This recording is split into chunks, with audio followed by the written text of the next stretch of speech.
Hey there, welcome back to another episode of CelluloidNation. This time it is an exclusive for you guys. I have two wonderful people who work for a wonderful magazine called Cinefex, and one of which is it's still the associate editor of Cinefex. His name is Joe Fordham.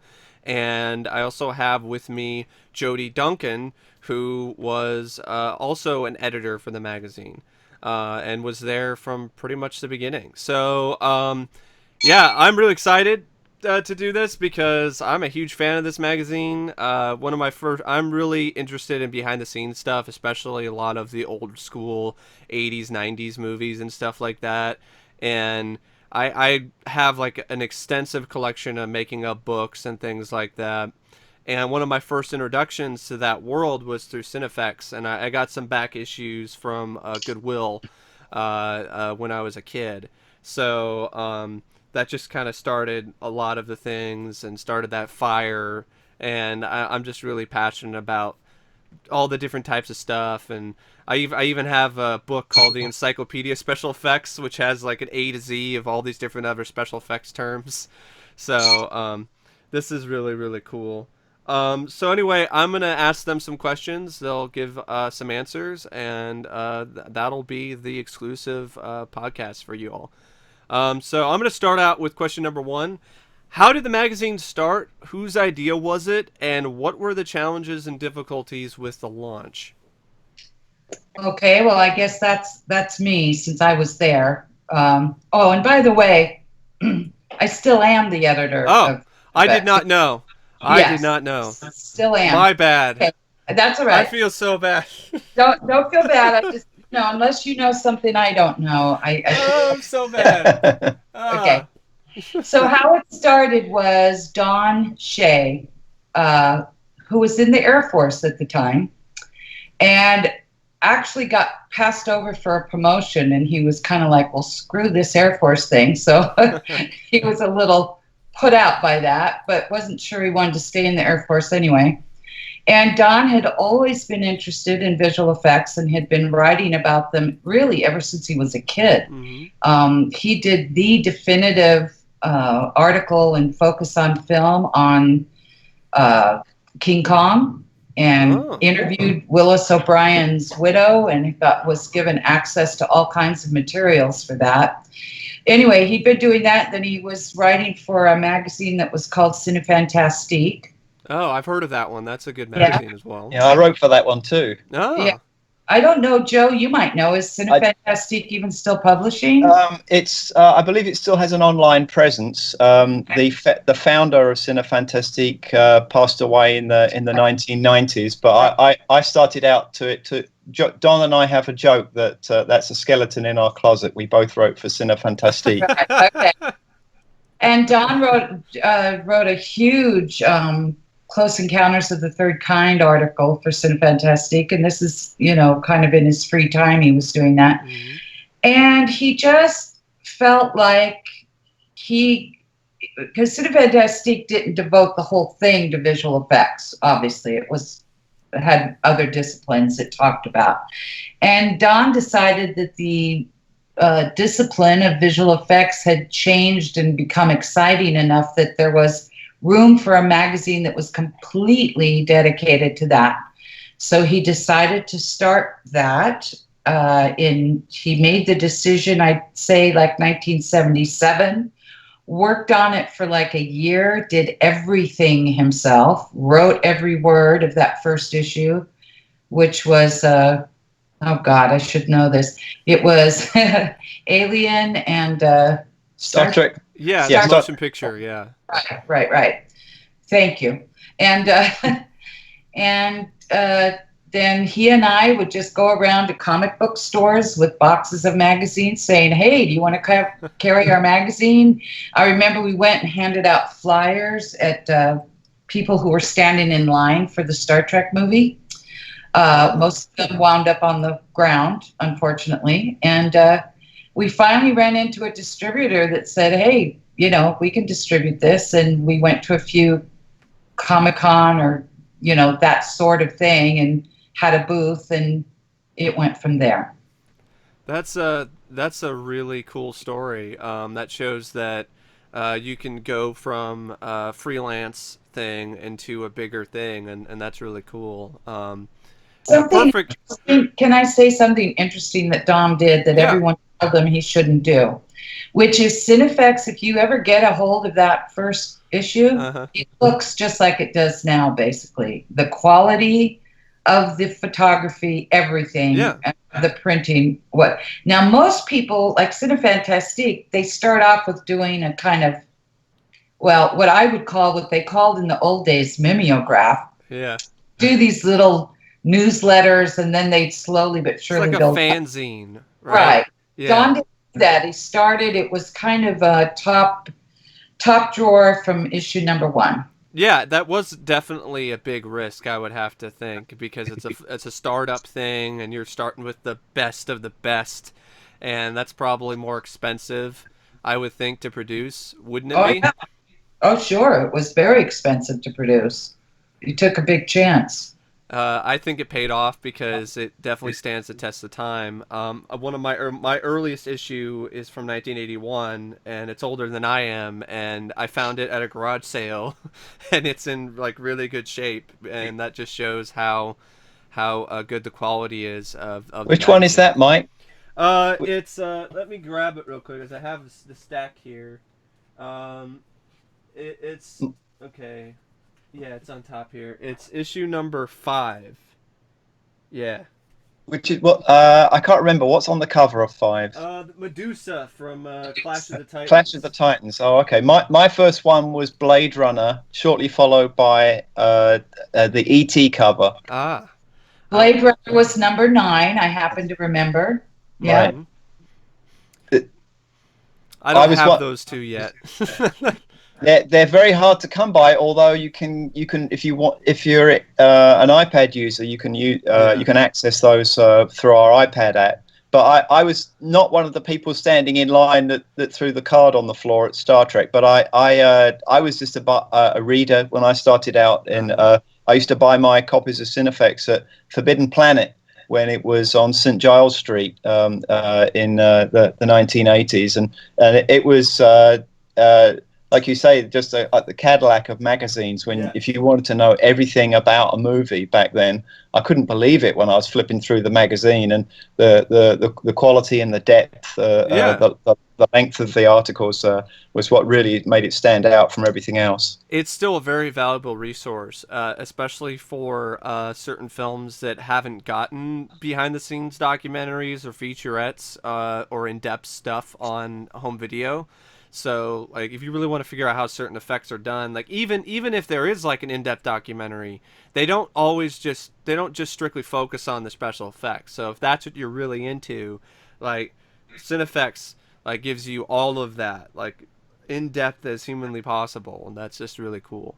Yeah, Um, we have a phrase that we cover a movie from soup to nuts most of the time. yeah. So, Jody, you answered part of this second question already, but I thought and so did you, Joe. But I just thought I'd ask it again. How did you get involved with Cinefex and why? Um, Well, I'd actually known Don, and he had asked me to do some clerical work for him, and so and he started telling me a couple of years in. He said, I think you could write for the magazine. I'd never been a writer. I'd always been an actress and a director, and mm-hmm. I kept saying no, no, no. I don't think I could do that, and he kept saying, I think you could.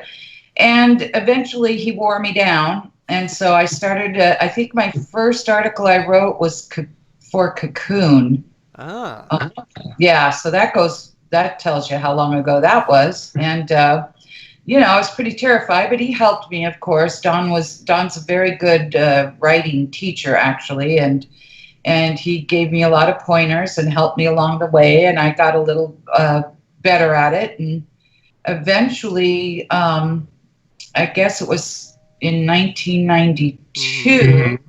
I went from being the senior writer to being the editor, because Don kind of wanted to be able to step away from that part of it. Yeah. Well, that's definitely an impressive rise, so to speak. You start from, I don't know if I want to be a writer, and then you Yeah. write, and then all the way up to the senior editor. Like that's really cool. And then I don't remember, Joe, how you first came to us. Well, You, I wanted to be a writer from the beginning. I used to write novels when I was like 7 years old. I would steal exercise books from school and write books into them and did all the drawings and everything. And then I wanted to become a filmmaker. And then I got into the film industry and I worked for quite a while in various aspects of visual effects and animation, starting in London, where I was born, and then eventually moving over to the States when I had an opportunity. And I still kept pursuing writing, and eventually I decided that working in visual effects was taking too much of my life away from me, and I wanted to dig back into writing. So I thought I would have a crack at journalism, and I'd only done it just like writing for fanzines, really, for some friends of mine. They ran a magazine devoted to the films of Steven Spielberg, and I would regularly do reviews, not just Spielberg films, but mostly. And eventually, I At think that I time, sent. there weren't that many, so that Well, was yeah, yeah. I did actually send a couple of my Spielberg Film Society magazine articles to Don, but he said, "Do you got anything like a real piece of journalism?" But I got some a gig from Fred Clark to cover the movie What Dreams May Come as my Oh, first professional assignment, which was a really interesting film directed by Vincent Ward in the late 90s. And I did that, showed it to Don. He said, "Okay, come on board." And he gave me a very difficult assignment, which was a movie about an IMAX film made for a museum in 3D, oh, starring a Tyrannosaurus Rex. So it was a lot of very oh! heady Wasn't that called like T stuff. Rex something? T-Rex back to the Cretaceous, and that was Yeah. my first article published as a freelance writer in Cinefex 77. And I don't know how Jodie was very kind to me when I sent it in, and back then I think I faxed it to you, Jodie. yes. But That shows you how much things have yeah, changed over the years. Who yeah. faxes anything nowadays? Like that's not. Nobody. Although my printer still has a fax option, and every now and then I accidentally click on it, and then my computer will say, there's nothing to fax. Like we can't Yeah. fax this anywhere. Yeah. So I wanted to ask you, Joe. You were mentioning about the fact that you worked on visual effects before you did Cinefex. What did you do, like specifically, and what films or television projects were you working on, or did you work Um, on? well, you name it. I did a lot of things. I first worked as a runner, just a general dog's body, running around for the cutting room an optical house in Mm-hmm. London, and it was the same company that did the opticals in Alien, the very first Oh. Alien. Although I wasn't there for that, but the first thing I did for them was running around while they were doing the very famous Apple 1984 commercial that Ridley Oh. Scott directed, and I remember coming back from a run with some film under my hand, walked into the optical aerial image cutting room, and there was Ridley Scott hunkered over the light box with a bunch of advertising executives, and I was like, "Oh my God, it's Ridley Scott!" I have since interviewed him. I didn't remind him of the fact he was. I managed to get an interview with him on Black Hawk Down for Don. That was a real thrill to do that one. Yeah. But I did. I sort of gravitated from optical effects, which is an extremely technical and time-consuming process. That's gone the way of the dodo these days. To working in animation for a while, and I worked on a feature film running the cutting room after the editor had put the film together. They sort of infinitesimally detailed process of putting working in editorial on a film called When the Wind Blows, and Oh. funnily enough, that's turned into a bit of a cult classic. And through a complicated series of circumstances, I ended up doing the Blu-ray commentary on the most recent release of When the Wind Blows by Twilight Time video Blu-ray distribution company. So that was a real trip coming back in time to that. Yeah. To cut a long story short, I worked for miniature effects people. I actually did a bit of miniature work on Highlander 2. Terrible film. I was involved. Did you work on those little surfboards that they were surfing on or something? Like No, those I worked flying...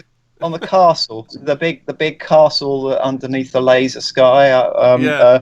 I worked a little bit on Terminator 2, Oh. working for Jodie. I was working for a company that Van Ling subcontracted.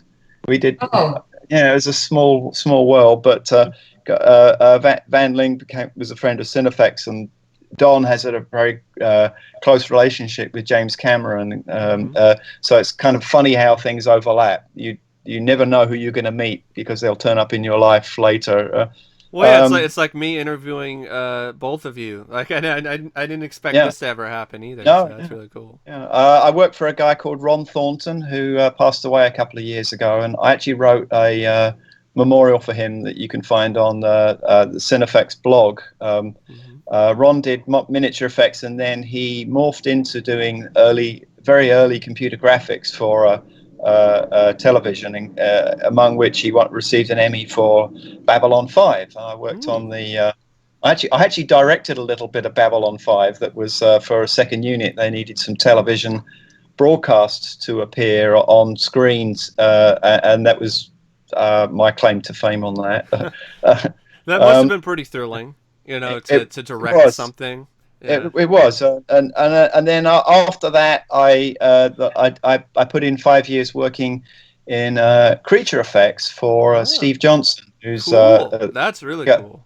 Yeah, the guy that did Slimer from Ghostbusters, and he was part of Rick Baker's crew He on worked American. on The Abyss, and I think he worked on Dead Heat as well. That's right. That was before my time with Steve, but Steve started as a very young man. Steve was just 21 when he was working on Videodrome and American Werewolf with Rick, and I since got to interview Rick as well, and went back in time and interviewed Steve Johnson as well. So I ended up interviewing my old bosses for Cinefex magazine. How was that experience? Interviewing your old boss. Well, I was able to turn the tables on him, so it was quite satisfying.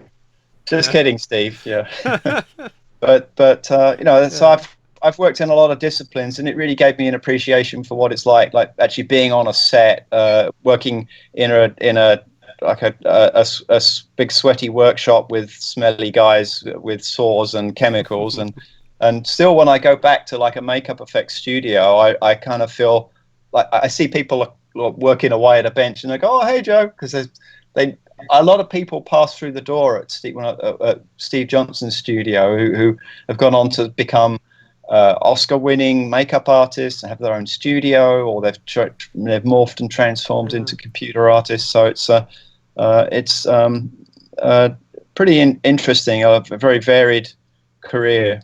Yeah, I would think that gave you a leg up. Do you feel that gave you a leg up with Cinefex because you had some insider knowledge of Definitely. things? Yeah, I also was very lucky to meet some very kind visual effects supervisors who took the time to explain things that I didn't understand. When I did a story on What Dreams May Come, I didn't know the first thing about computer graphics, and I met this brilliant matte artist. His name's Deek Ferrand. He's now one of the main visual effects supervisors at Method Studio. Is that right, Jodie? Do you know Deek?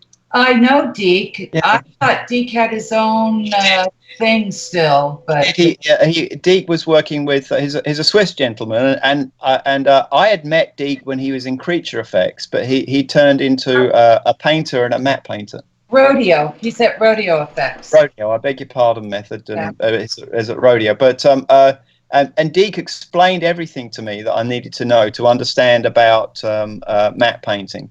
and I have a great respect for that art form, because it's a rare combination of somebody who's innately gifted visually and also technically minded as well. And so I've been very fortunate to, when you get in the room with somebody like Deke or somebody like Dennis Muren or John Dykstra, Yeah. it could be a bit intimidating. Yeah, exactly. Especially, Dykstra, or, those Yeah. really well-known guys. Yeah. But it's a real privilege, and Yeah. there's nothing I relish more than, like, I don't know if you agree with me, Jody, like to sit down with Richard Edlund is you really feel like the gems just like Wow. they just fall out of their mouth onto the page. They're really Oh, yeah, wonderful. absolutely. I got to meet Chris Whalen just for a little bit, because I went and saw a screening of The Fly with Yeah. Jeff Goldblum at the Hollywood Theater in Portland, Oregon,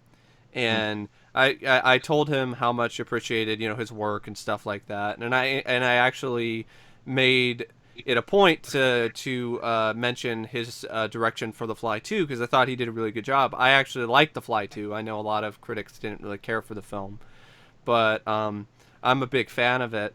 And Chris, he's losing his hearing, so he has that. So I had to kind of tell the person that was there to kind of tell him stuff. I think it was his wife or his son or something. I don't remember correctly, 100%. But and he relayed it back to Chris, and Chris said he appreciated that, and said thank you. And he signed a makeup effects book that I had for a long time called Men, Makeup, and Monsters. And he signed it, and then he even put in, like, he drew a little gremlin in there. So he Yeah. personalized it. So that I've was got really cool. I've got a gremlin right on my desk here. Some of those little toys still haunt me. Yeah. So, yeah. So next question is, take me through the process of writing an article for Cinefex. How is the article written, and what goes into that particular process? Do you obtain interviews from the effects crew after the shoot, or do you actually have people on set to obtain information while the cameras are rolling? Well, since most of the visual effects happens after the shoot's over, Mm-hmm. it happens in post. Yeah. I've written several, and I think Joe's written some making of books, so we're usually on set for those. But for Cinefex, since it's pretty much a post process, we're usually not on set much for that. And you start by getting the studios okay that we can do this, because the studios have a very tight rein on this stuff. Mm-hmm. And they don't want anybody talking unless they've given their permission for them to talk. So once we get that, and usually that's not a big deal. It's usually one email to the publicity department, and they say, okay, usually, with some notable exceptions, right, Joe? And then No comment. once we have that, we have all the contact information. After all these years, we've talked to everybody, basically. So Mm-hmm. we usually, if I don't have it, Joe has it. And if Joe doesn't have it, Graham has it. We have contact information for all these people. And we set up interviews with everybody, with a lot of people, like on a typical Marvel movie, because they have so many visual effects in those things. I've done as many as 25 interviews for one article. And to put that in perspective, I think I did 40 interviews for the entire Winston Effect book. Most of the making of books that I've been involved with, you do about 30 or 40 interviews. So to do 25 interviews for one article is a lot. That's exhausting. It is, actually. It's kind of, it induces nervous breakdown sometimes. And then we kind of collate we just kind of start with all of that information. And this is the real trick of it. And you have to be a certain kind of person to be able to do this, I think. Mm-hmm. You figure out what's important and what matters, and you just start. I don't know if Joe does this, but I still write an outline of some kind where I know this is where I'm going to want to talk about this, and this is where I'm going to want to talk about that. And then the old method that Dom taught me back in the old days was I literally print out all of the transcripts from all of those interviews. And then I notate them. I put little notes to the left. Okay, here he's talking about, for instance, Jurassic World, which I just finished writing. Here's Neil Scanlon talking about the animatronic Indoraptor. And I'll put Indoraptor animatronic on that. And so that then as I go through my outline, I know, okay, let me dig through the transcripts and find everything I can find on that. And my first drafts, I don't know about Joe, but my first drafts are absolutely horrible. I have a fear that I'm going to die in a car crash when all I've written is my first draft, because I don't want anyone to see that, because it's really bad. And it's also really long. My first drafts are usually about 30,000 words. Yeah, it's crazy. And then I start refining and cutting and correcting it and getting it better. And I still, even after almost, well, like 30, 35 years of doing this, it takes me about 5 drafts to do it. And what I used to find when I brought on freelancers, Joe is an exception to this, which is why Joe was hired, by the way, and those other freelancers weren't, is that they kept thinking they could do a finished Cinefex article in one draft, and it's not possible. If I can't do it, nobody can do it, basically, because I've done it longer than anybody. I mean, if I ever attempted to do anything like that, I know it would be more than one draft. And I've been taking writing classes at WSU Vancouver, and I'm trying to hone my writing skills. And one of the things that my teacher keeps saying is, like, you know, it's all about, you know, multiple different drafts and things like that. Your first draft is not ever usually going to be the one that's going to get published or the one that's finished. Like, you need to expand upon that. So how many do you usually do, Joe? I think it's very rare that I've got you get my 6th draft. Usually I'm sending you about 7 or 8. Sometimes it's been like the 13th draft. Dang. Yeah, so it's a lot of work goes into that. So I guess I'm doing well with 5 drafts. Yeah. Well, I gotta give you both mad props for all of your hard work and all of that. I mean, that's not only time consuming and mentally taxing, but it's got to be somewhat fun, I would have to think. Well, we end up with very rich stories, and you really you can find it. There's a lot of journalism that comes out around the time when a movie is released, but by design, it's more in capsule form. And so it's what we're dealing with here is something that is a lot more organic to the film. And I found that really every film is different in that you have to let the film tell you what it wants to be.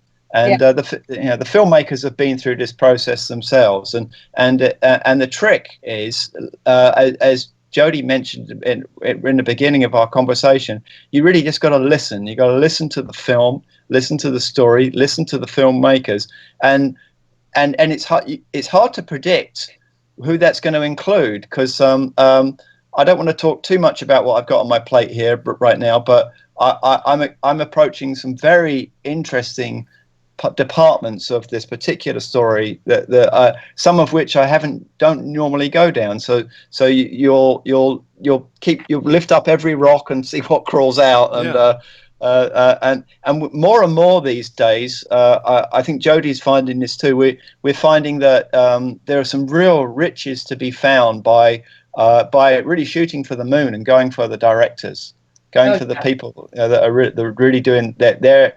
The directors, the filmmakers are getting more involved in some areas that normally they might not have done in the older days of visual effects, where the filmmakers can actually get their fingers into the visual effects process, and sometimes that's good, and sometimes it drives the visual effects people potty. But I was really keen on trying to get my hero Steven Spielberg to talk in a Ready Player One story. That didn't happen, but it was, Oh, ringing that Yeah, out Steve of the story. Spielberg has become Joe's holy Yeah. grail, basically.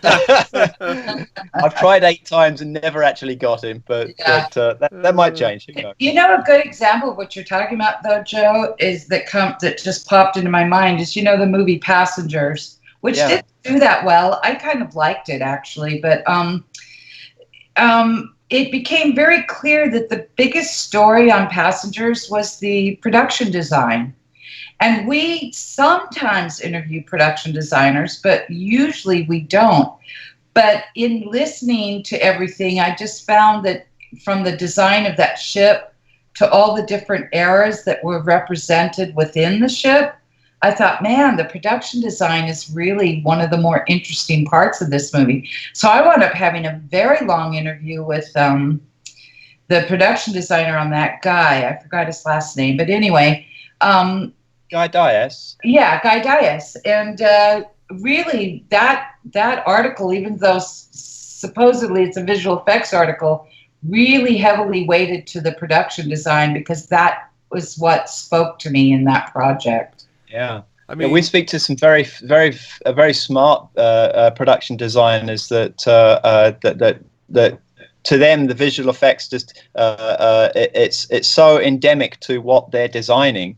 Like when I did the Ready Player One story, that 80% of that movie was virtual. So it really does what defines visual effects these days is very broad. yeah.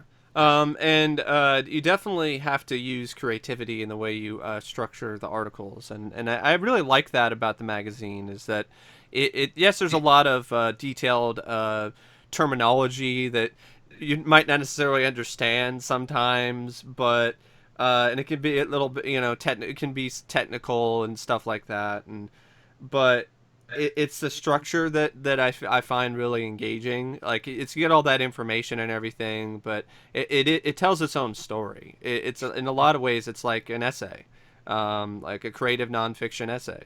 And one piece in particular I read because I just saw Baby Secret of Lost Legend for the first time recently, and I know that was an infamous bomb for Touchstone Pictures and Disney and so on and so forth. And I Mm-hmm. read the Cinefex article about the making of the film in terms of the effects and stuff like that. And I thought it was just extremely entertaining. And there's all these crazy bits of information about the production that I never knew. Like they were trying to shoot on a lake over there, and then they had to desacralize the lake because the locals felt it was sacred. So they had to go on and be like, hey, how about we the locals are like, okay, we need something in return so we can desacralize this. So they asked for like chickens and a few other things, and then like a pair of shoes. It's just that kind of stuff that I find really just puts the articles over the top. It's not just straight up just technical information. Yeah, It's I extra had stuff like that. I had a real life explorer in my living room when I covered the last Tarzan movie. It was a funny group of circumstances that led to it, but the visual effects supervisor urged me to speak to the fellow that was the African technical supervisor, Hmm. and he happened to be visiting Warner Brothers near where I live in Burbank, and I got in touch with him, and he came over to my house because he didn't have anywhere else as a quiet refuge. We could speak before the movie was released about in detail, but I got to make him a cup of tea, and he sat in my living room telling me about the years he spent living with the gorillas in the lowland gorillas, I think it was Hmm. in Africa, and the ecological problems they're having with the elephants being poached and hunted. So I mean that was an amazing experience, Yeah. and I don't think people really appreciate. They might have. the movie didn't do too well for in the box office. It was directed by the Englishman who's directed the last bunch of Harry Potter movies, David Yates, and who's also become a very kind friend of Cinefex magazine. But it was actually a very thoughtful movie that touched on a bunch, as well as being an adventure movie, but it touched on a bunch of ecological themes. So it was you really never know where these stories are going to take you. If I could say something about the technical nature of the articles in Cinefex generally. Yeah. I've always felt like this is kind of one of the things I bring to the table as the editor of the magazine, because I am a woefully non-technical human being. Yeah. I mean, confession time here. Joe had to tell me what to do to even get on Skype. So this is how non-technical I am. So I always feel like if we can do the articles where I understand them, then really anybody can understand. Yeah. And I think that's important. Exactly. It wasn't like there was anything that was so dense in any of the articles where I'm like, whoa, I don't know. Like I'm completely lost here. So definitely a job well done on that front. Speaking of the sort of things I was talking about earlier about the fun stories and stuff like that, I was going to ask you too, like, do you have any fun stories that you can think of in regards to working for the magazine, or some of the assignments that you took? Oh gosh. Yeah, quite a few, especially when you're going back almost 40 years. Yeah. Which Joe can't do. Fortunately for Joe. Believe me, Joe, you don't want to be able to look back 40 years. But I mean, there have been some amazing. I will say this: I'm a pretty cool customer as an interviewer, and I have been in rooms with Steven Spielberg, and I've interviewed James Cameron, and I've interviewed Jon Favreau. I've interviewed a lot of people, and I'm always pretty cool and calm about it. But I seem to have a knack for putting my foot in it in front of George Lucas. Oh, no. Who is not the person you want to put your foot in it. But no. I've done it several times. One that comes to mind is when I was interviewing him on the phone, and he said something about how popular a character Jar Jar Binks was. And I laughed because I thought he was being funny. I thought he was making a joke. Oh, no. And there's this long pause. There's silence. You do not want to be talking to George Lucas and hear silence. And he said, no, I'm not kidding. Jar Jar Binks is a really popular character. And I went, oh, okay. So like that was one time I stuck my foot in it. Another time after the Phantom Menace, I asked him, okay, so there's all this stuff in the Phantom Menace about about it being an immaculate conception with Anakin, right? Do you remember that? Mm-hmm. Yeah. And that he is called the One and all of this. So I made certain assumptions about he was making Anakin into a Christ-like figure, and I asked him about that. And he looked at me like I'd lost my freaking mind and said, no, I didn't mean that at all. Now, afterwards, in my own defense, I thought, if you talk about Immaculate Conception and the one that the world's been waiting for, I'm sorry. Most people are going to make Christ. Yeah. Right? I'm not crazy, no, right? No, you're not. No. I mean, the Matrix... Neo is called the One, and there's so many. There's tons of Christ imagery in that movie. I mean, in the entire trilogy. So right, exactly. Thank you. I thought so.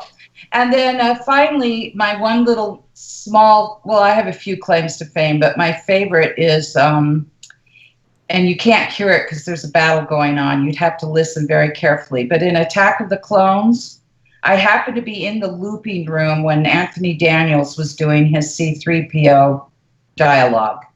Oh. And I was there, and Lucas was there, and Rick McCallum, the producer, was there. And they were trying, and Lucas said, we need a line here. We need a line here. And it's that scene where R2-D2, C-3PO has been blown in half. And R2-D2 goes and takes his bottom half and puts it next to his top half. And Lucas said, we need a line here. And of course, I'm a journalist, so I'm sitting there staying completely quiet. I do not make a spectacle of myself. But Anthony Daniels actually turned to me and said, Jody, do you have any ideas? And I said, I'm quite beside myself. And they all laughed. And so C-3PO says, when he's lying there with his top half next to his bottom half, I'm quite behind myself. And that line is in Attack of the Clones if you listen very carefully. And that's what's going to be on my tombstone when I die. I can't beat that. I really can't.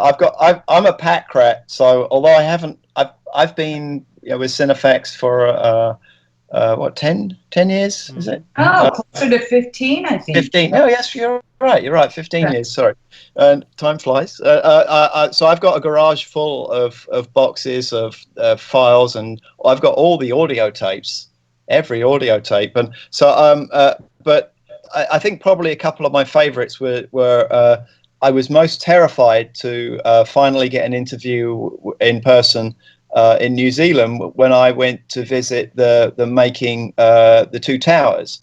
And it turned out to be the first of several times that I would do an interview with Peter Jackson.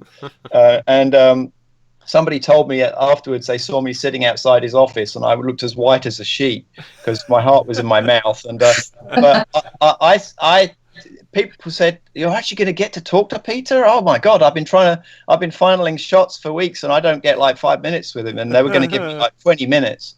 But I walked into Peter's cutting room and he was adjacent to his film editor, and I could hear the voice of Saruman bellowing out from the tower in the next room. And Peter kept going in to check on his editor and do the interview with me. But within 5 minutes, he was barefoot in shorts, and I just felt completely at home. And it was like chatting with one of my Super 8 filmmaking buddies. It was so much fun. And he was talking about his childhood making his own amateur films, and all bouncing off of these questions I had from him about the Lord of the Rings. And at one point, his producer popped ahead in the room, coming up to 20 minutes. And he kind of waved her off, went and checked with his editor, and sat down. And I ended up talking to him for like an hour. Wow. In the midst of post-production. So it was such joy coming from this. It really was. It was great creative environment. And I saw him go through the ringer of physically he changed so much, and bearing the weight of the film, and then going straight into King Kong. He was a beaten man, but still able to weave these stories. So that was an amazing experience. I'll just throw one more at you. Was another one, a film that is still very dear to my heart. AI. Yes, it is a Spielberg film, but was the first time I got to interview Dennis Muren. And in case your readers don't know who he is, he's sort of the he's become like the godfather at Industrial Light and Magic. Yeah, ILM. Yeah. Dennis is a very interesting fellow and very brilliant technical mind. And I was able to interview him about his experience meeting secretly with Stanley Kubrick before Spielberg got to direct AI on, I think it was Thanksgiving Day around 1993.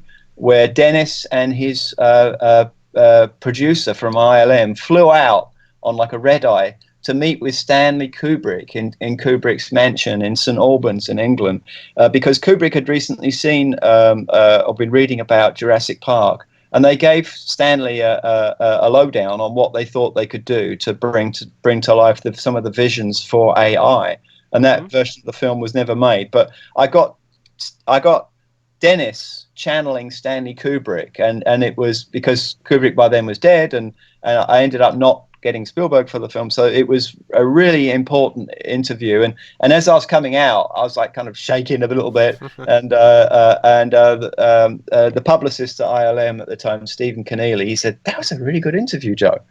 But it was such a thrill that was one of probably the two of my favorite interviews.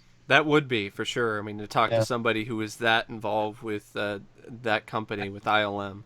It was a fascinating story to cover. I really dug deep on that one. I managed to get some other people talking to me who worked with Stanley and then proceeded to bequeath their designs to what became Spielberg's film. It's pretty unique that two filmmakers of that caliber could collaborate across the grave, so to speak. Yeah. I remember standing next to Dennis Muren. It was a night shoot for Jurassic Park 2, The Lost World. And we're just standing there kind of watching stuff going on. And he suddenly turns to me and he says, "Today's my birthday." And I said, "Happy birthday, Dennis Muren." And then later, when they broke for dinner in the tent, they brought out a huge cake for him, kind of saying happy birthday to him. So I think it was his 50th birthday, too. So that goes back a few years. But yeah. So, I know Joe already shared some of his favorite assignments, but if there's any more that you would like to talk about, I definitely wouldn't mind listening to them, and I know my listeners wouldn't either. So I loved. Well, here's the weird thing. One of my favorite articles I wrote doesn't even have my name on it. Because I was too nice for my own good, actually. I had a situation with a freelancer where they had a deadline, and what he came in with on his deadline was about 2 pages of typed notes and a box of tapes of interviews he'd done. That's bad. Oh, it was really bad. Because now I had very little time to put that all together, and I wound up having to redo a lot of the interviews too, as it was. Oh man, that's a nightmare. And that was for Apollo 13. Oh. And so it doesn't have my byline, but that's like one of my favorite articles I ever wrote, because I kind of adore that movie. I really love Ron Howard. Yeah. Partly because I think Ron Howard and I have exactly the same taste in movies. Because like 5 of my favorite movies, just because of the subject matter, I love them, are Ron Howard movies. Yeah. And, I'm not saying it's because he's like Stanley Kubrick or something, but I just think he's a really solid director, and I just happen to like the kind of movies that he happens to like. So Apollo 13 was a thrill. I remember Don and I going to see a screening of it pretty early, and we came out and we went and got something to eat, and we were both just so jazzed by that movie. Yeah. Apollo 13, I'm a huge fan of that one as well. I grew up watching that in VHS, and it's one of my favorites. I also really like Ron Howard a lot. Backdraft is one of my all-time favorites, and he did that. I covered Backdraft, yeah. And I also really enjoy Willow. That's actually my favorite fantasy film, is Willow. Yeah, I agree with you. I like that too. And I was alone in America in this, but I loved In the Heart of the Sea too. I thought that was a beautiful movie. I need to check that out sometime. Oh yeah, you should. I mean, beautiful work too, as far as visual effects with those whales. It's unbelievable. That's when you finally got to talk to Ron, wasn't it? I finally got to interview him for that, and he was exactly as you would hope he would be. He was as just normal guy, easygoing. He was an absolutely great interview. Yeah. I've got a lot of favorites actually. Some of the films that I've covered recently that I really am most proud of, out of all of the stuff that I think I've written about 150. I have been keeping a record of how many I've done, just for sanity's sake. But I think Gravity. That was just phenomenal a really film.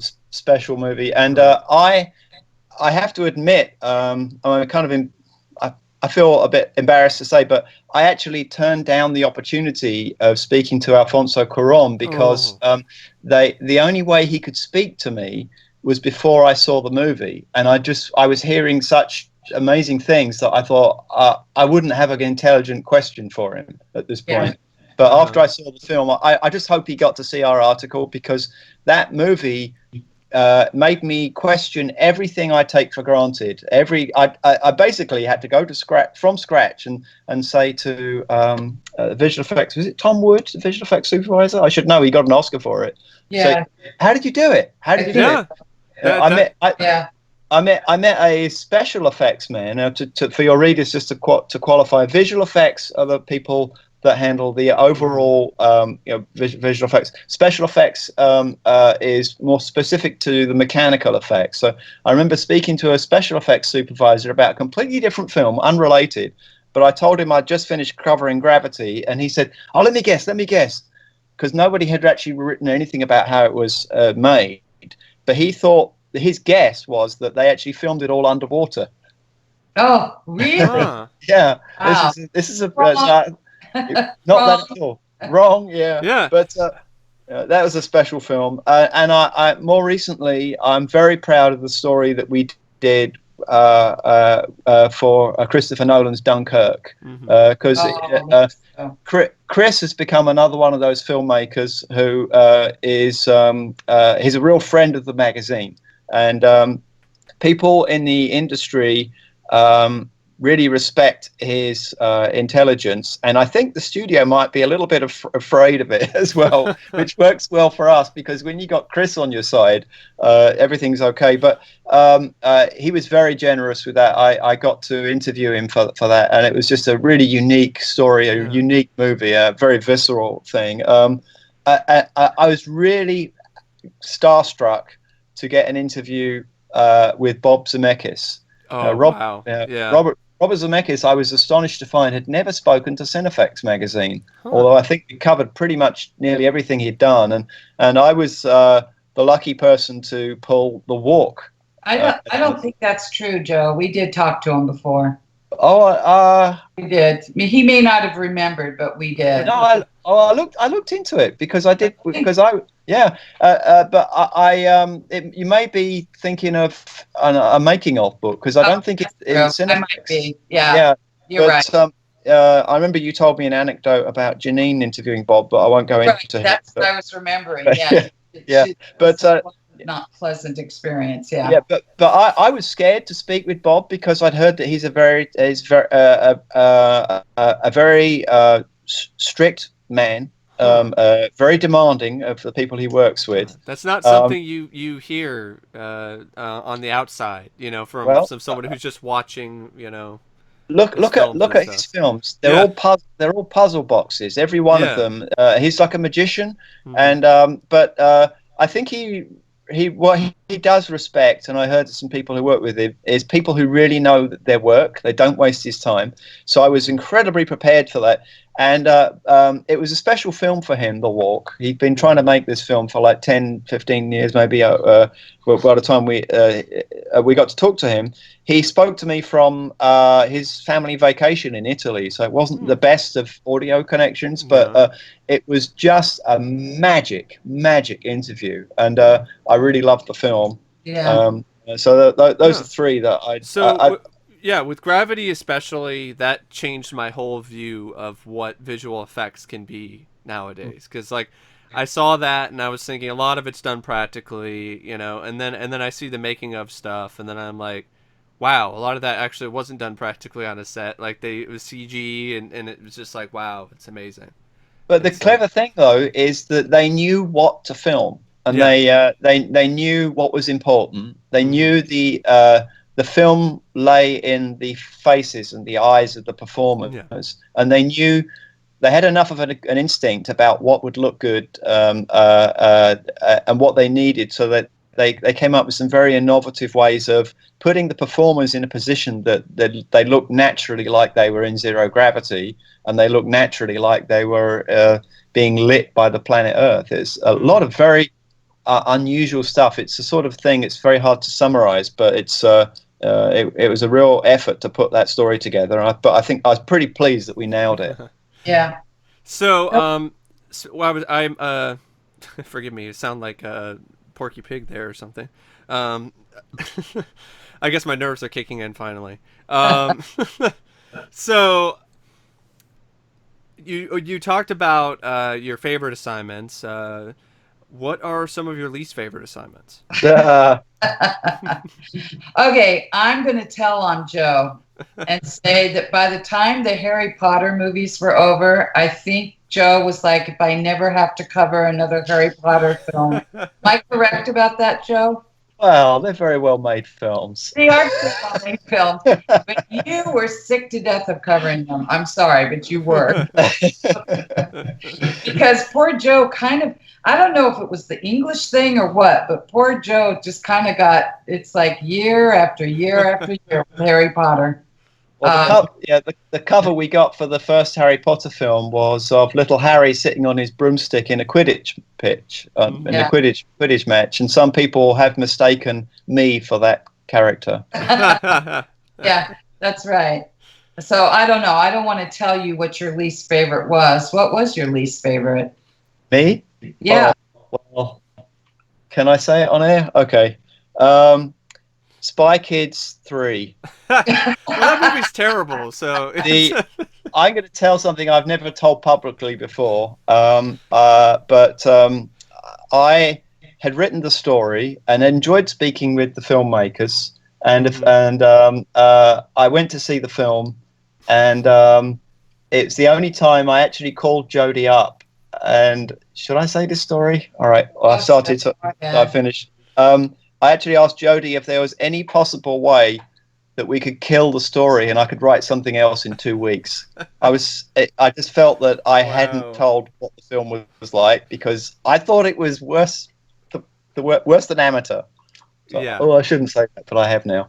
But it was. It's a good thing to get off your chest. That film is one of the worst films I've ever seen Stallone in, and I'm a huge fan of Stallone, and that's just an embarrassing film and an embarrassing performance for him. I'm going to try and take my foot out of my mouth just a little bit to say that the people making it did have a lot of fun making it, and I picked up on that. So it was they were telling me honestly that they, all the fun and everything, and but I saw it with a group of children and their parents on an afternoon, and I think the kids were getting tired of it too after about 10 minutes. That's bad if your intended audience is like, not into it. Yeah, I didn't really pull my foot out of my mouth any further, did I? It's okay, quality of film is subjective. Yeah. So. If I had to say a least favorite, you see, the part of it though, it's not even if it's necessarily the movie, although I think in Joe's case with Spy Kids 3, it was the movie. Uh-huh. But sometimes it's just the situation you find yourself in. Yeah. I basically had to rewrite again, and in a very tight schedule, Brazil, which is that Terry Gilliam movie, Brazil. And I'm just not a Terry Gilliam kind of girl. Basically, I get how talented he is. I really do. And I have respect for his movies, but I can't really say I sit there and enjoy them. And Don thinks this is heresy, by the way.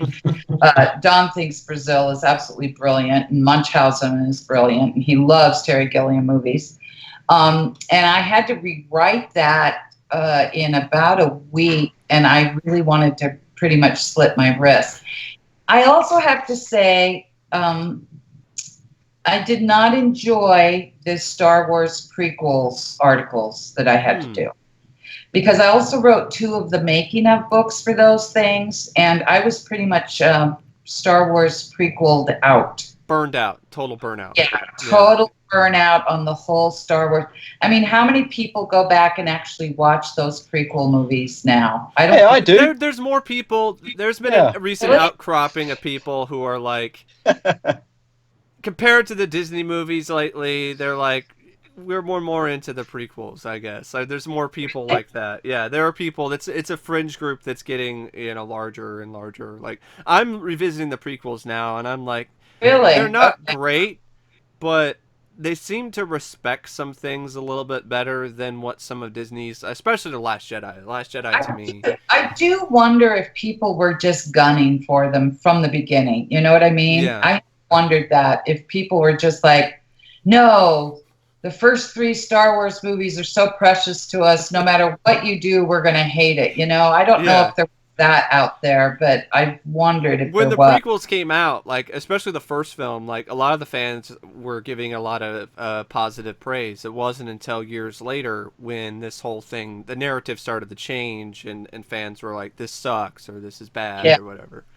Yeah, it's like the mob turned against it or something, Yeah, it's like what happened with And it was Indiana kind of like Jones in the Kingdom of the Frankenstein. Crystal That's Skull. yeah, with the pitchforks and everything. Yeah. Everyone really went gunning for them. Yeah, it's what happened with Indy 4. It got praise from Well, fans and critics when it came out, and then afterwards, it's just this whole thing of like it's the worst movie ever, apparently. well, I hated that movie. I Yeah, really did not like that movie at all. But that's, a lot of this is just subjective yeah, too, you know. yeah, exactly. So, Yeah. speaking of, this ties into the whole thing where you were talking about how you had to write an article in a week. Um, what would your advice be to any other aspiring writers for when they run into roadblocks of their own, like that? I have often said, because being in the position I've been in, and we used to use a lot of freelancers. We went Mm-hmm. through several years where we used freelancers, and it was such a horrible experience for the most part that I went to Don and said, I think we need to actually hire some in-house writers. Mm-hmm. Okay, well, which of our freelancers have worked out over the years? Joe Fordham. I mean, basically, Joe was it. He was practically the only person we could point to. Yeah. This is what I've always said. You could find people who are talented writers. They are not that rare. Mm-hmm. But to find someone who will actually meet their deadlines and be disciplined, that's harder to Yeah. find. And if I had to choose between a disciplined writer and I'll take an okay writer who's disciplined over a Hemingway writer any day of the week. You know what I mean? Because it doesn't do me any good. If they can't meet their deadlines, I'm screwed. The magazine is screwed. So I would say, don't be so precious about how talented you are. Mm-hmm. Learn how to meet a freaking deadline. Yeah. I know it's not the most romantic notion in the world, but honestly, having been in my seat for all these years, that is what I treasure. And I mean, Joe is so self-disciplined. It's not like I ever have to. I'm like, Joe, I'm never looking over your shoulder, right? Yeah, You get your assignment, that's it. I know it's going to show up when it's supposed to show up, and that's it. Yeah, we got to give a shout out to Graham Edwards, who's been with us for coming up to 5 years now, and it's not a conspiracy, but Graham is also from England. Graham comes from Nottingham. Someone said that to me once, because my last name is Duncan, and then there's Fordham, and there's Graham Edwards, and there's Don Shea, and someone actually said to me once, do you have to be from the British Isles to work for Cinefex? It's like, no, it just worked out that way. But you're right. But here's the important thing. This tells you something. Literally, I mean, we had a few that did a few things for us that worked out fine. But for the most part, in 40 years of doing this magazine, we have found 2 people that we were willing to put on the payroll who were both very good writers and very disciplined about what they did and able to meet a deadline. Yeah. So do you think having passion for effects and visual effects and this whole genre it is also a big part of it? I would think so, because I mean, if you have someone like Joe, I mean, you're clearly very, very passionate about this. So if you have someone who's a freelancer who just like, I just need a job, but you're not like super passionate about it, Well, frankly, I describe myself as Joe, would you describe me as someone who's particularly passionate about this subject? You're very knowledgeable about it, but I don't know that you're specifically super nerdy about it. Yeah, exactly. I mean, I think if you're going to be a writer and make a living at it, you have to be able to write about something whether you're passionate about it or not. Absolutely. Of course, we all love to be able to write about what we're passionate about, but frankly, I have a lot of things that I have a lot more. I was a theater person for most of my life. I have a lot of passion about playwriting and about theater, but you have to, if you're going to make a living as a writer, you have to be able to write about something, whether you have passion for it Yeah, or. yeah. I mean, definitely, Yeah. for sure. I've always likened it to carpentry, because that you never really know what forest you're going to wander into, and Yeah. then Yeah. you've got to know what trees to cut down. You've got to make a table out of it, and that table could have 3 legs and be kidney shaped or be square with 1 leg in the middle. But it's got to hold up to a story and be a good piece of Yeah. furniture. And Yeah. there's a craft to it, really. And Passion only gets you so far, because look at poor Joe. He had to write Spy Kids 3, right? yeah. So Yeah. there you go. Yeah. Yeah. I Yeah, do I do think, there are definitely instances where and I do feel in every form of writing, like it's not just passion that you have to have, but you have to be able to adapt and to change and things like that to suit the need of the particular piece. But I just feel that maybe, there's just a little bit. I mean, there's some bit of that I think would ends up in there some way or another. Well, one of the things that I found is getting to know Don. Don has Don loves film. Mm-hmm. Don sees a lot of movies. Don doesn't just go to the special effects films.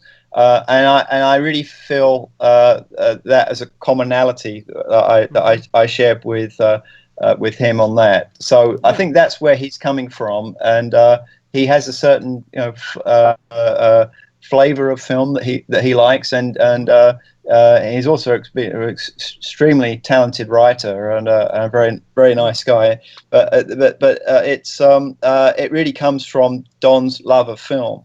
So I think that is why there's the Cinefex. It really is about cinema, and I mean, cinema itself is a visual effect. It used to be 24 frames, the illusion of 24 frames a second. It's now more like 30. But I think when you approach, like, quote unquote visual effects or special effects from the point of view that the whole thing is an illusion, that's actually a very refreshing take on it. And it's not. We've never been about the tools. We were Cinefex is one of the first publications that dealt with the advent of computer graphics and how they might be able to be used. I think it was in the Tron issue.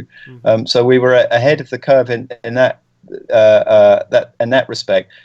But today people might brush visual effects aside as just being all CGI. It's so far from the truth. Yeah, it's more complicated. It really is the same as it always has been. It's just about the ingenuity of people making impossible things possible on film. It still takes artistry. That's the thing. That's always the focus. I try to really focus articles on that. It still takes an artist. It takes someone. I mean, many, many times I've been in Industrial Light and Magic and sat with them during their reviews, of visual. And Dennis Murin's ability, or Roger Guyette, or so many people, their ability to sit there and find the one little part of a shot that doesn't quite read right or doesn't look right, and they sit there with their little laser lights, and they'll point to it and say, we need to do something here. It's still, there's still an artist behind the whole thing, regardless of what tools they're using to produce it. Yeah, that's very clear. The art of illusion. Yes. So I want to ask you a few more questions. Were there any articles or films that were intended to have write-ups but things fell through, and why? And also, did you have to leave any particular articles on the cutting room floor? Yes. Yeah, that happens sometimes. Sometimes it's a matter of timing, and especially it used to be, Cinefex used to be quarterly. So we only came out every 3 months. So there was always this dilemma of, if we're not going to cover it until December, is anybody really interested in a movie that came out in September? You know what I mean? So sometimes, especially when we were quarterly, there were just movies that would fall through the cracks time-wise. So that has happened. Other times it's been a matter of the studio just doesn't want the vision. Well, we get this line all the time. We don't want to spoil the magic. Yeah, that's what the studio will say. We don't want to spoil the magic. So the thing is, what we always tell them is like the people who read Cinefex, they're not really buying into the magic anyway. They kind of know that there's visual effects Yeah. involved. You know? They kind of know that Sandra Bullock and George Clooney weren't floating around in space out there in gravity, you know. So sometimes it's because if the studio just doesn't want a behind the scenes look at their movie because they don't want to spoil the magic. Sometimes it was a timing thing. Sometimes, see, our articles are so long and our production takes so long that we have to decide on this long before the movie comes out usually. And there have been cases, I'll tell you a good one. Terminator, the first Terminator. I have that issue. Don, that's a good issue to have. That one sold out really fast. Don had decided not to cover Terminator because to him it looked like a cheesy nothing movie. So then the only reason he even went to see it is because he had at the time a 11, 12-year-old son who's now the publisher of Cinefex, by the way, Greg. And Greg wanted to see Terminator, so Don was like, okay, I'll take you to see Terminator. And they go, and Don was absolutely blown away by Terminator. He came back and he said, forget, I don't even remember what we were going to cover that issue. But he said, that's it, we're covering Terminator. And that's kind of when his relationship with Cameron started.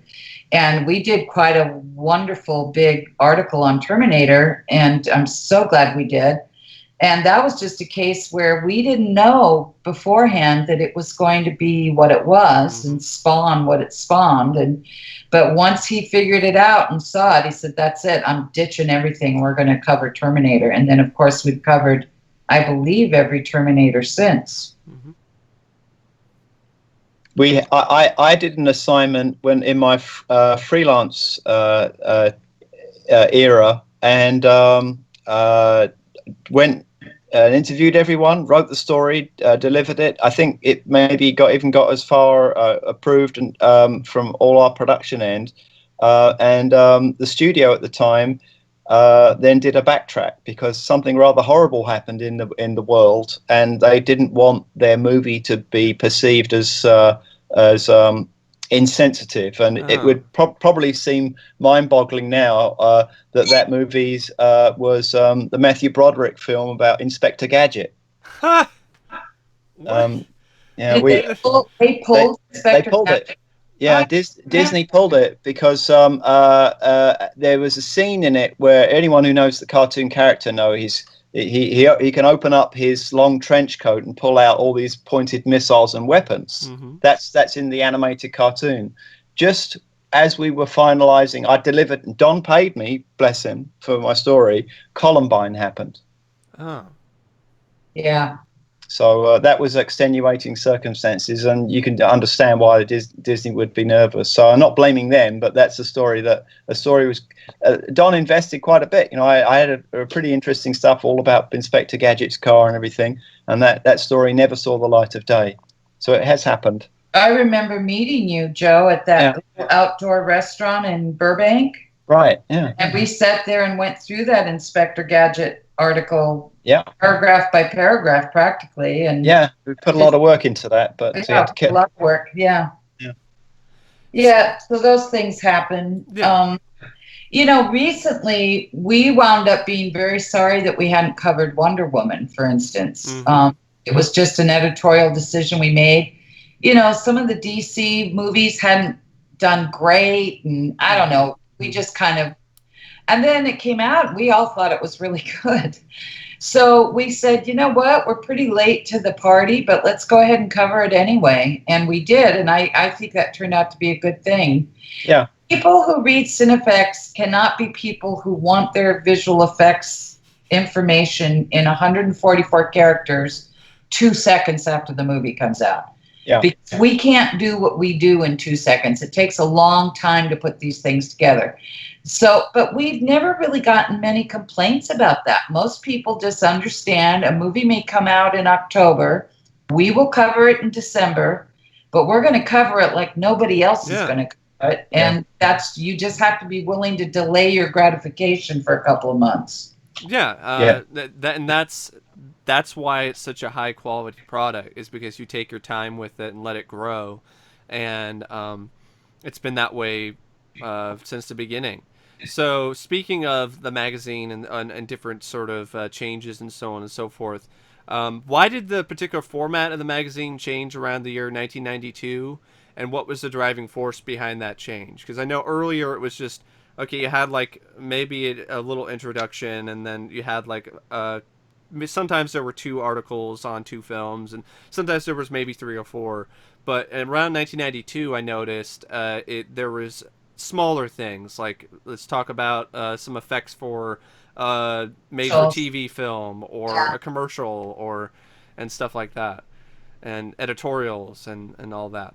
I'm just curious about what was sort of Well, the driving force behind that change. with the onset of digital effects, that kind of upended everything in a way. Mm-hmm. Our good friend John Van Vliet, who was visual effects supervisor for a long time, always called digital the tools of the devil. And he said we would all rue the day that digital effects came into being. And and it did kind of upend everything. And so I think we were kind of looking to how, because one thing it did though was that you started seeing things that you wouldn't see in commercial spots, for instance. There was really no easy or cost-effective way to get a human being inside a Coke bottle, or was it a Pepsi bottle, before digital happened, and then suddenly you could. So I think partly it was in response to that. We were kind of exploring maybe effects, just aren't the realm of movies anymore. And, movie effects used to be very handcrafted things. They took many, many months to do, and it took model builders and makeup people and all of this stuff. And it just changed. The industry changed, and the discipline changed in a way.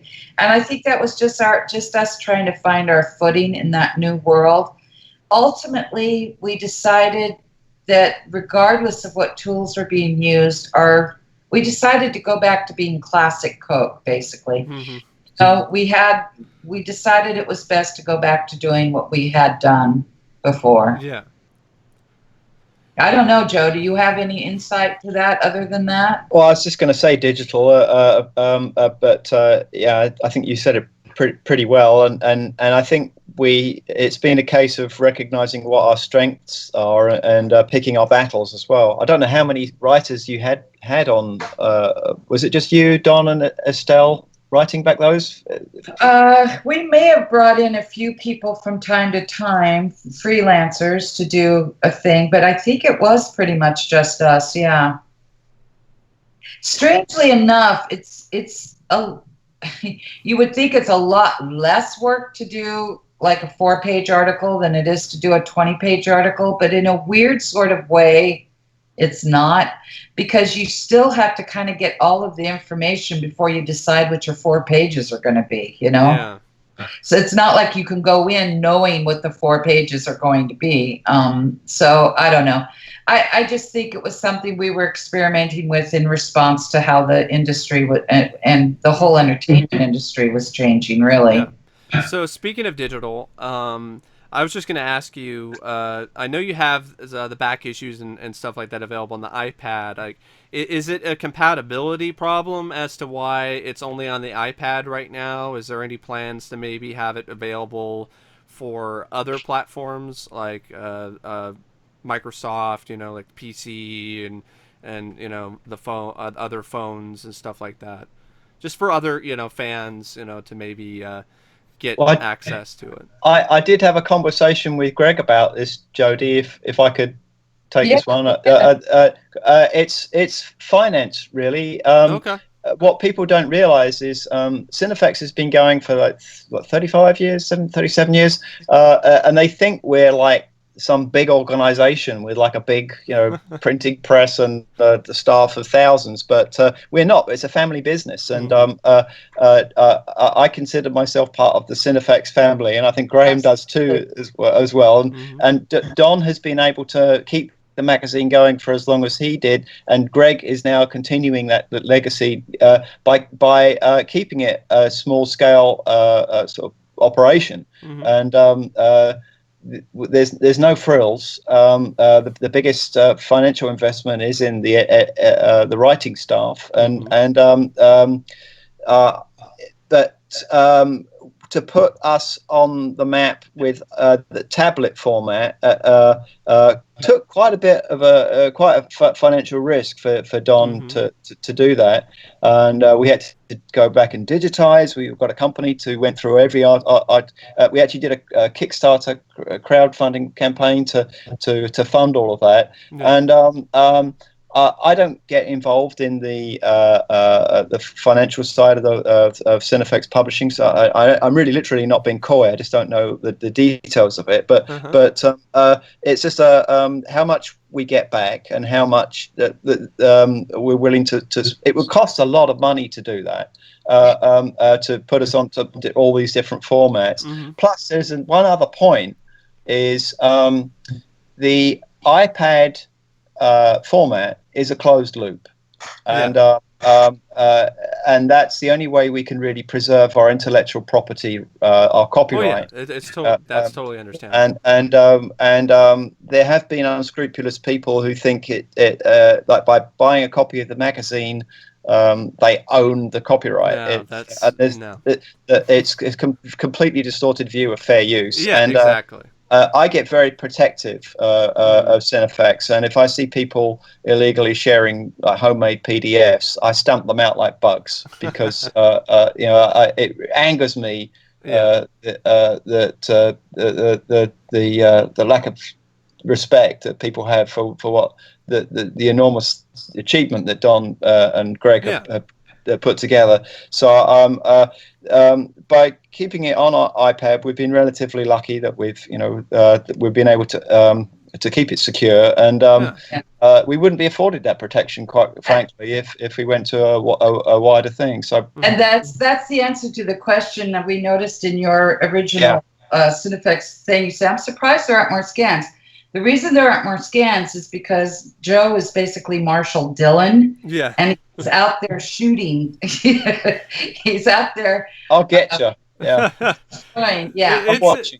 It's understandable. I totally get it. I know that that is something that comes with that, but I was thinking of, for other people who are genuinely, really big into the magazine. We wish.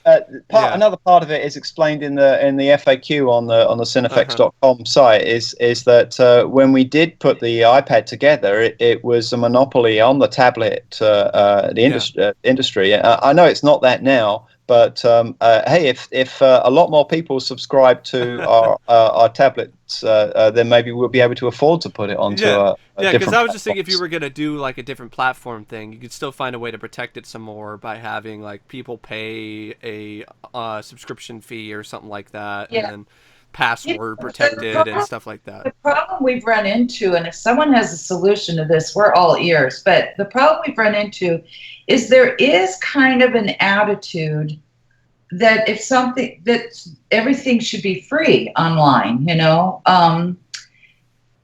and the thing is, though, writers still have to be paid, and there's all these costs involved. The copyright stuff too. When my daughter was a teenager, I always made her buy. I would give her iTunes cards for like her birthday and stuff, so she could buy music, because I wouldn't let her go to any of the free music sites. I said, somebody put money and effort into producing that, and that's got to be paid for.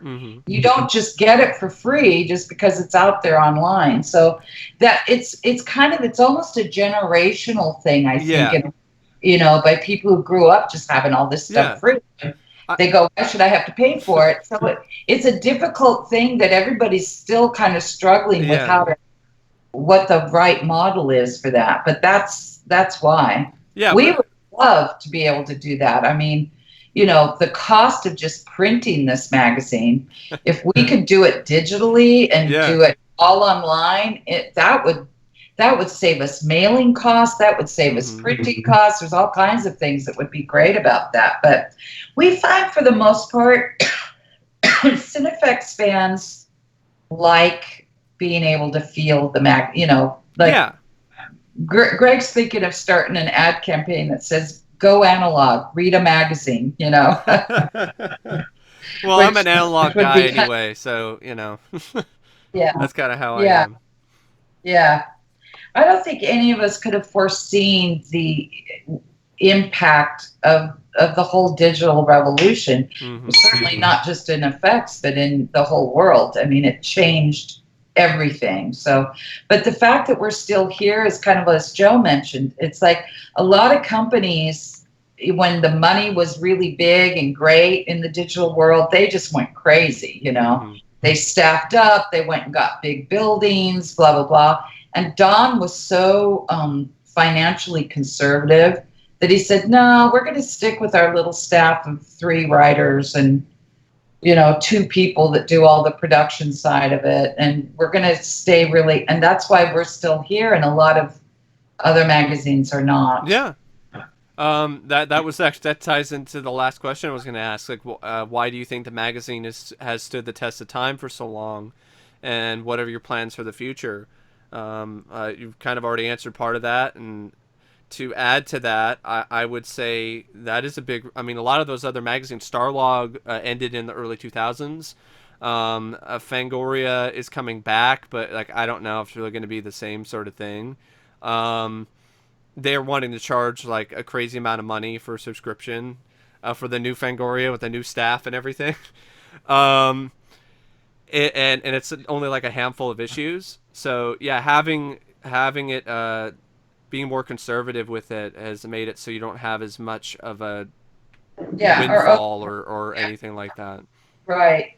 Yeah, I mean, I don't know what you think about this, Joe, but I think that's the main reason. It's just, I mean, the formula for Cinefex has been get 5 people who are willing to work themselves to death. Yeah. Basically the winning formula. And, Yeah. you know, that's what we've done. And I think people feel the 5 of us that do produce the magazine, and that includes Greg, and then our associate publisher, Janine Peroy, and me, and Graham, and Joe. That's basically who produces. Am I forgetting someone, Joe? That's who produces this magazine every 2 months. And it's not just that we're all very kind of disciplined and hardworking, you know, not to pat ourselves on the back too much, but it's also that we are all very, Cinefex is very important to all of us. We respect what Don created, and we care about it, the quality of it, very, very much. And so we kind of, I don't even know what to compare it to, really. It's just, it's Cinefex is very real to us and very important to us, and we all work very, very hard to make it the best it can be still. Yeah, and the fans can definitely see that on the page, and I think that's another reason why it's lasted, is because there's still that fan base who's still willing to support it. Yeah, I have a friend who's a filmmaker, and he put it in a very apt way to me once. I was feeling a bit tired and browbeaten by some silly experience I had recently, and he said, "Joe, every time a Cinefex comes out, it's a little slice of history." Yeah. And you know, we're very privileged to have worked with all these filmmakers, and I think you asked what our ambitions in the future. I think it will be to continue and deepen that relationship with filmmakers. And I'm always most gratified when we get on the phone with like a new production designer or a young filmmaker who's just come up, and we hear these stories about how much they were inspired. As was I when I first picked up the Blade Runner issue. That we'd like to be able to continue that relationship and build on it, because it's been very fruitful, and I think a very valuable historical record Cool. Yeah. We do hear it all the time. I mean, all the time, either from visual effects supervisors, but from directors too. John Watts, the director John Watts, and I think I was interviewing him for Spider-Man, perhaps. Yeah. Coming, yeah. And he got on the phone and he said, "Oh my gosh, this is the interview I was most looking forward to." And I thought, yeah, right, you know. And he said, "Oh no, I'm telling you." And especially the younger filmmakers, they always tell us how much Cinefex has meant to them, how they subscribe to it, how their dad got them their first copy when they were 11 years old, or we hear those stories all the time. So we know that there's a group of people out there that really appreciate what we've done. They just people who love to celebrate Cinefex, and I can safely say that I'm one of them, and I will continue to celebrate it as long as I can. I'll try to get my hands on as many back issues as possible, and if once I do get a stable income, I'll definitely subscribe to the magazine. Yeah. Thanks, Mike. Cinefex.com. You can get most of the back issues there, the ones that aren't out of print, but yeah. you get most of them there. And I know it's not cheap, but you know, it's not a cheap magazine either. It doesn't look, it's one of those classic you get what you pay for kind of situations. Exactly, for sure. Yeah. So I want to say thank you to both of you for joining me. This has been a wonderful experience. Definitely something I won't forget, because just to have this special opportunity to have this unique experience that's equally as unique as the magazine. So thanks for joining me, and I guess stay tuned for the next episode of Celluloid Nation. It probably won't be as big, just me and my friend talking about movie news, but I hope you enjoy it. And once again, a huge thanks goes to Jody and Joe for joining me. Thank you. Thanks, Mike. We'll see you on the other podcast.